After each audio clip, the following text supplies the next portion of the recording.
랑아, 그만 좀 해! 겁쟁이.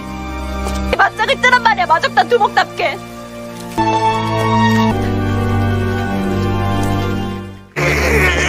살려주세요!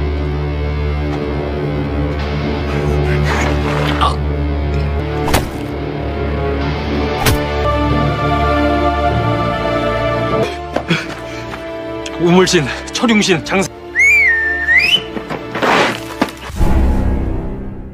Halo guys, kembali lagi di channel review film bagus.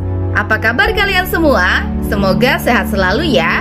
Pada kesempatan kali ini, saya akan melanjutkan alur cerita Rubah Ekor 9 yang terjebak di masa lalu.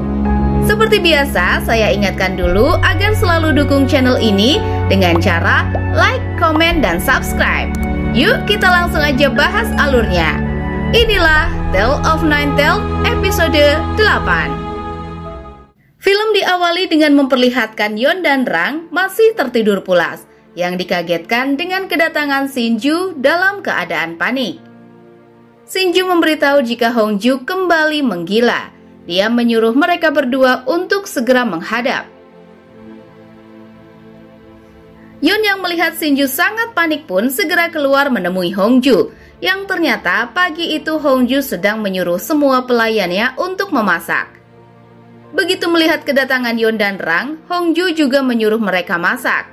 Yeon mencoba menolak, namun Hongju mengancam akan mengusirnya dari penginapan. Karena selama ini dia dan yang lainnya tidak pernah membayar biaya sewa penginapan. Anggap saja tugas memasak kali ini sebagai biaya sewa. Hari itu, 4 prajurit bayaran Shinigami tiba di Gyeongsong. Mereka dijemput oleh seorang pria bawahan Jenderal Kato. Sepertinya pria ini belum mengetahui keganasan prajurit Shinigami, sehingga dia berani bertindak tidak sopan terhadap mereka. Di perjalanan, wanita Shinigami bernama Yuki mendapati pakaiannya kotor akibat karamel, yang mana itu adalah ulah dari rekannya sendiri bernama Nyundo. Yuki yang ingin selalu tampil cantik memutuskan mengganti pakaiannya saat itu juga. Dari kaca mobil, pria suruhan Jenderal Kato mengintip. Alhasil, Yuki yang mengetahuinya pun segera memberi pelajaran kepada pria tersebut. Tanpa sengaja, mereka melihat Yohi lewat.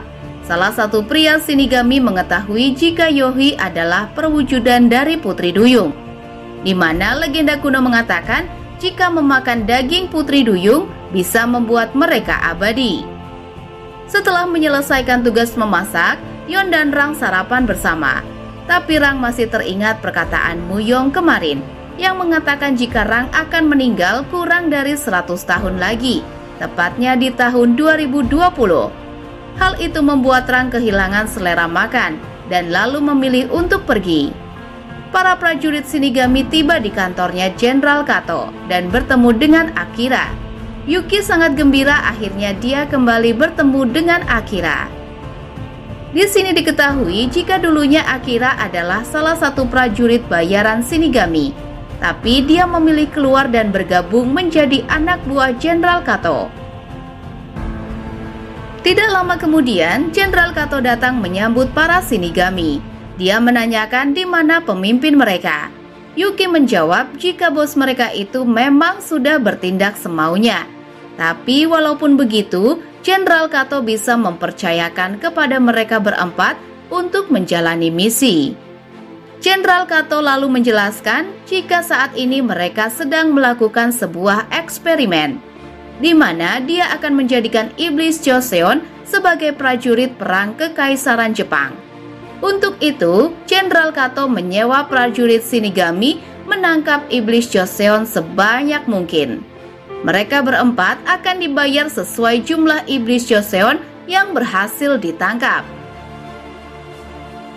Akira melaporkan hasil penyelidikannya tentang Yeon kepada Jenderal Kato, di mana saat ini Yeon tinggal di Myeongak, tempatnya Hongju. Selain itu, diketahui jika Yeon dulunya adalah seorang dewa gunung sama seperti Hongju. Waktu untuk Yeon memasuki gerbang waktu tinggal 7 hari lagi. Hongju sangat sedih mengetahui jika Yeon akan meninggalkan dirinya demi seorang gadis dari bangsa manusia. Di sana, Yeon bertanya kepada Hongju mengapa selama ini dia menyembunyikan identitas asli Muyong. Padahal Hongju tahu jika pencuri bertopeng yang selama ini adalah Muyong. Hongju lalu menjawab jika dia melakukannya karena dia ingin mereka bertiga seperti dulu lagi. Tapi dia sadar jika harapannya itu tidak mungkin bisa terwujudkan. Di sisi lain, para hantu penunggu mendatangi rumah Taluipa. Mereka menuntut Taluipa membantu mereka semua. Karena saat ini para roh pribumi banyak yang telah menghilang. Sehingga mereka pun tidak memiliki tempat untuk ditinggali. Tapi Taluipa tidak mau disibukkan dengan permasalahan mereka itu. Dia lalu menyuruh suaminya membawa para roh pelindung itu keluar. Prajurit Shinigami melihat Yeon dan Hongju lewat. Mereka tahu jika Hongju adalah perwujudan dari burung hantu, sedangkan Yeon adalah rubah ekor 9. Yuki sangat terpesona melihat ketampanan Yeon dan berencana segera menghampirinya. Tapi Niundo melarang karena dia takut jika Yuki akan membuat masalah. Sebagai gantinya, dia sendiri yang pergi mengikuti Yeon dan Hongju. Dikarenakan diusir oleh Taluipa, Yunyong membawa para roh penunggu ke Myeonga. Hongju dan Yeon yang melihat hal tersebut sangat kesal karena merasa jika itu semua bukanlah tugas mereka. Tapi Yunyong berkata, anggap saja saat ini mereka membalas jasanya dulu karena telah membantu meringankan hukuman Hongju.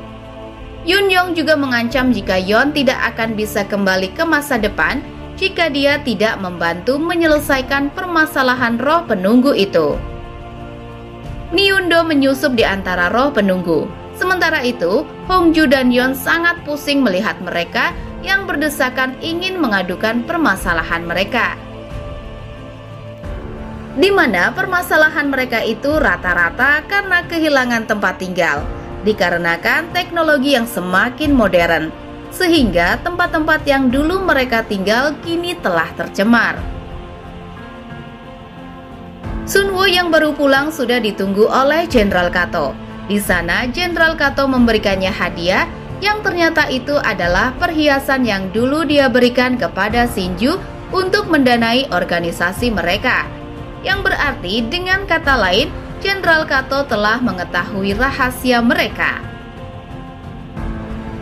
Rang mendatangi klub tempat Yohi tampil bernyanyi. Dia masih galau karena perkataan Muyong sebelumnya.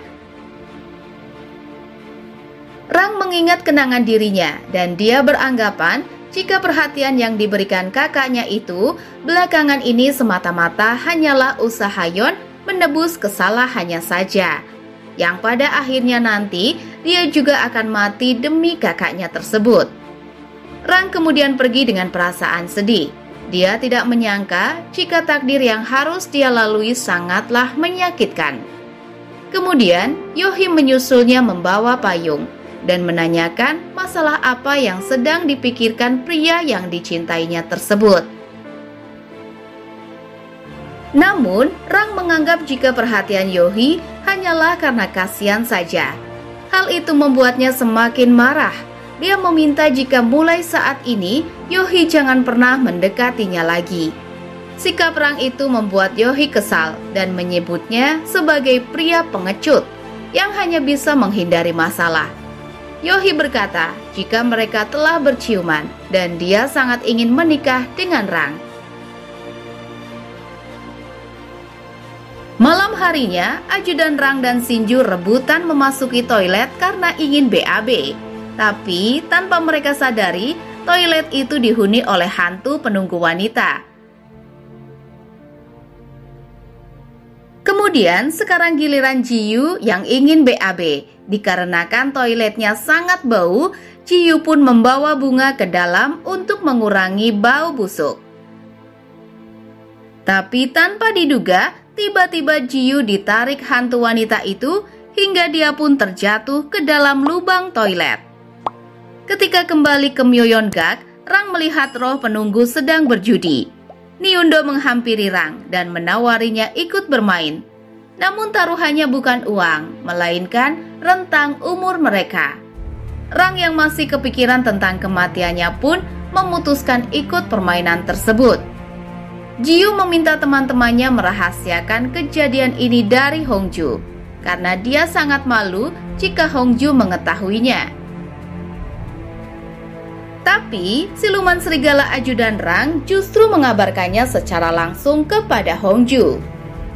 Hongju yang mendengarnya pun lalu minta diantarkan ke toilet tersebut dan mulai mengasapi untuk memancing sang Dewi Toilet muncul. Sementara, saat ini diketahui sisa umur Rang tinggal 82 tahun, sedangkan si goblin yang menjadi lawannya memiliki sisa umur 963 tahun. Pada permainan pertama ini, mereka bertaruh 50 tahun. Dan ketika kartu dibuka, Rang kalah, sehingga umurnya pun berkurang 50 tahun.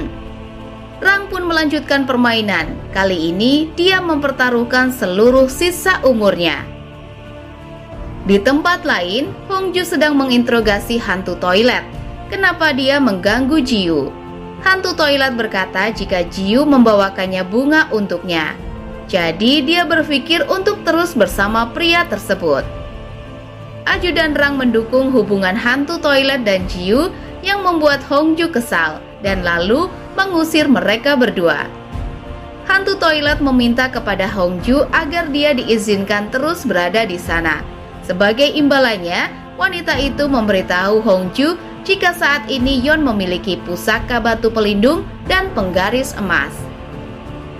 Ajudan Rang tadi membawa Yeon melihat keadaan tuanya. Rang telah kalah bertaruh dengan goblin, dan sekarang sisa umurnya hanya tersisa selama lilin menyala. Yeon yang tidak bisa terima kejadian itu lalu mendatangi goblin. Di sana dia meminta goblin mengembalikan umur Rang, atau dia akan membunuhnya. Namun, goblin tidak takut sedikit pun dengan ancaman Yeon. Dia mengajaknya bertaruh jika Yeon ingin menyelamatkan adiknya. Yeon pun terpaksa berjudi melawan goblin, di mana saat ini rentang hidupnya tersisa 52 tahun lagi. Hal itu atas permintaan Yeon sendiri yang ingin mati berbarengan dengan istrinya kelak. Pada permainan pertama, mereka bertaruh umur 10 tahun. Dan di babak ini, Yeon kalah. Permainan berlanjut. Kali ini, mereka bertaruh umur 12 tahun. Dan Yeon kembali kalah. Tapi di sini, Yeon tahu jika goblin bermain curang. Jadi dia memilih menjadi pengocok kartu. Namun, karena Yeon memang tidak biasa berjudi, dia pun menjadi bahan tertawaan orang-orang. Kali ini, mereka bertaruh 20 tahun. Apabila kali ini Yeon kembali kalah, maka sisa umurnya tinggal 10 tahun saja. Ketika goblin melempar kartunya, tiba-tiba Leon memotong lengan pria tersebut dan menemukan bukti jika goblin bermain curang.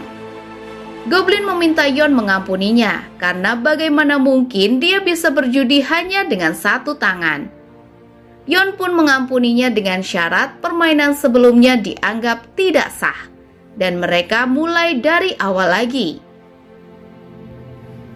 Apabila Yeon menang, maka goblin harus mengembalikan umur adiknya beserta umur semua umur pelindung yang kalah taruhan. Goblin pun setuju dan mereka memulai permainan kembali. Permainan pun dimulai. Goblin berulang kali mempertaruhkan semua sisa umurnya, tapi Yeon memilih untuk melewatkannya. Hingga akhirnya pada permainan terakhir, goblin kembali mempertaruhkan semua sisa umurnya dan dia sangat yakin jika kali ini Yeon benar-benar akan kalah. Tapi tanpa dia duga, ternyata nilai kartu yang dimiliki Yeon lebih tinggi, sehingga dia pun memenangkan pertandingan itu. Sedangkan goblin stres karena sisa umurnya telah habis. Tapi meskipun begitu, lagi-lagi Yon mengampuni pria tersebut. Dia mengembalikan umur goblin dan menyuruhnya untuk selalu berbuat baik. Para roh penunggu juga mengucapkan terima kasih kepada Yon karena dia telah membantu mengembalikan umur mereka.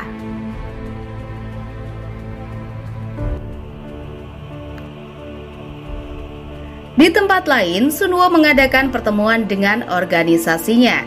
Mulai sekarang, mereka harus berhati-hati karena saat ini Jenderal Kato telah mengetahui rencana mereka. Di sana, Sunwo juga menanyakan identitas Shinju yang sebenarnya. Sementara di rumah Sunwo, Jenderal Kato menyampaikan kepada ayah Sunwo jika dia ingin menikahi putrinya. Ayah Sunwo marah dan tidak setuju dengan rencana Jenderal Kato tersebut.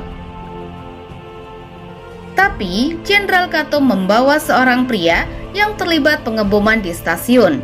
Jenderal Kato berkata jika Sunwo juga terlibat dalam peristiwa tersebut. Di tempat lain, Sunwo terkejut mengetahui jika Shinju adalah ras rubah. Kebetulan saat ini Sunwo selalu curiga tentang kematian kakaknya. Jadi dia meminta Shinju membantu menyelidikinya. Keesokan paginya, Rang penasaran bagaimana cara Yon bisa menang bermain judi semalam. Yang rupanya ternyata Yon juga bermain curang. Rang juga penasaran tentang apa yang akan terjadi dengan dirinya di masa depan. Karena dia masih kepikiran perkataan Muyong, Yon pun lalu memberikan ponselnya dan menyuruh Rang melihat sendiri. Rang melihat video dirinya yang menyampaikan pesan terakhir kepada Yon. Di mana saat itu, Rang berkorban agar kakaknya itu dapat segera bereinkarnasi. Dalam video itu, Rang juga berharap agar dia bisa berjumpa dengan Yon kembali. Setelah menonton video itu, akhirnya Rang mulai merasa lega. Dia akhirnya tahu jika kematiannya nanti bukan disebabkan oleh Yon, melainkan atas kemauannya sendiri. Tidak lama kemudian, Yohi datang. Dia sangat khawatir ketika Rang kalah taruhan semalam dan mengira jika pria yang dicintainya itu sudah mati. Yon yang menyaksikan kejadian di sana merasa senang karena akhirnya Rang memiliki seorang wanita yang akan terus merawatnya, sehingga dia bisa tenang meninggalkan adiknya tersebut. Malam harinya, Muyong melihat sebuah piringan yang di dalamnya terdapat wajah kakaknya, di mana untuk membangkitkan kakaknya itu, Muyong membutuhkan batu pelindung dan penggaris emas yang saat ini berada di tangan Yon. Sementara saat ini, prajurit bayaran Shinigami mulai beraksi. Mereka menelusuri kota Gyeongsong dan menangkap roh penunggu di kota tersebut. Yon yang melihat kejadian itu sangat marah dan menyuruh Shinju menyelidiki pelakunya. Padahal dia berniat untuk tidak terlibat lagi masalah di kota Gyeongsong. Karena waktu kepulangannya semakin dekat. Tapi masalah ini tidak bisa dia biarkan begitu saja. Dan film Tale of Nine Tails episode 8 selesai. Nantikan episode selanjutnya hanya di channel ini ya guys. Aku pamit undur diri. See you next video.